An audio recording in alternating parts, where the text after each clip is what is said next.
All right, welcome. In this explainer, we're going to dive into the core ideas from Mantra Yoga, Path for Arrogance. It's a really practical guide for taking one of our most, let's say, challenging traits, the ego, and turning it from an enemy we're always fighting into a surprisingly powerful ally. Okay, so let's just jump right in with a question that gets to the heart of a pretty common spiritual struggle, right? Is the ego, that sense of I, something we actually have to go to war with to find any kind of peace? The source material kicks off with this really subversive idea. It completely reframes the ego. It's not some wall you have to smash down. Think of it more like a door handle. It's a built-in part of your own design that you can just learn to grasp and open. So, if we're not fighting the ego, then what in the world do we do with it? Well, this first section explains the core premise of this whole approach. We don't try to fire the ego. We give it a new job. And you can really see the shift in strategy right here. Instead of that exhausting battle of trying to suppress yourself, which, let's be honest, rarely works, this is all about redirection. You take the raw energy of arrogance and you give it something constructive to do. You refine the I instead of trying to get rid of it completely. And this is just a beautiful way to visualize the ego's new job description. It's drawing on this powerful metaphor from the Upanishads.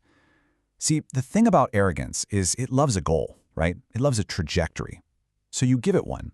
You use sound as the bow to aim your attention, yourself, toward a much deeper target. Okay, so let's get into the tool for this work and see how this all builds. The tool is mantra. And it's a practice that works with the raw power of sound itself, often before you even get to the dictionary definition of the words. The main practice is called japa, and really it's just the focused, meditative repetition of a sound or a phrase. It's an ancient technique, and it's incredibly effective for kind of corralling the mind and stopping it from jumping all over the place. So here's the crucial point. As you repeat a mantra over and over and over, its literal meaning starts to fade into the background. Try repeating any word 50 times. It just becomes a sound. And that's the point. This thinning of meaning allows something else, something deeper, a felt sense of just presence, to shine through.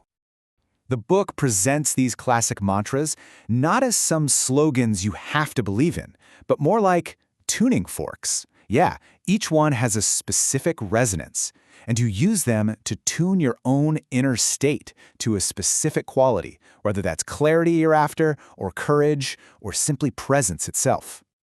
Okay, so how does this practice actually work? The source material describes it as a sequence of inner refinement, and it uses this great metaphor of 3 fires, or 3 different ways of doing japa. It's a really systematic process. You start out loud with the audible chant, harnessing that outward-facing energy we all have. Then you move to a whisper, drawing that energy inward, making it more intimate. And finally, you go completely silent, just repeating it in your mind. At that point, there's nothing left to perform for anybody. It's a journey from the outside world straight into your innermost landscape.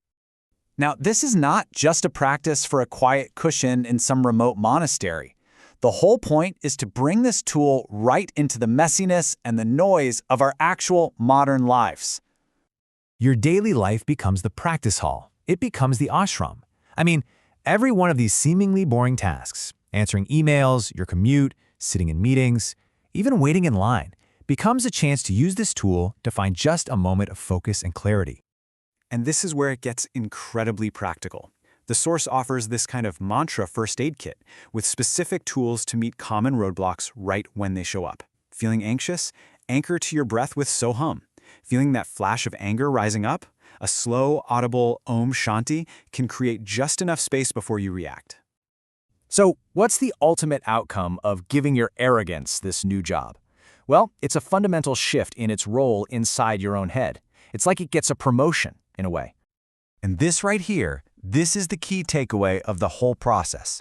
The ego's job changes from being the constant, loud narrator of your life to being the steady, grounding metronome in the background. Its energy is literally transformed. That raw pride becomes the force that gives your attention a clear aim. Your effort, which can be all over the place, finds a steady, reliable rhythm. And your speech, which can sometimes be reactive, just becomes more trustworthy and clear.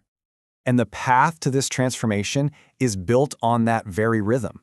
The book suggests a simple, totally manageable vow, like a 40-day practice. This isn't about being perfect. It's just about creating a consistent rhythm long enough for a new pattern, a new groove for your attention to really take hold. I love how the source material wraps up. It's not with some huge demand for spiritual perfection. It's just this modest, practical, and durable invitation. It's about starting small, being consistent, and allowing your own speech and presence to become a reliable, steadying force in the world. And so we end right back where we started, but with a whole new perspective. What if your greatest obstacle could become your most reliable tool? What if that very energy you thought was the problem is actually the key to your focus, your clarity, and your power?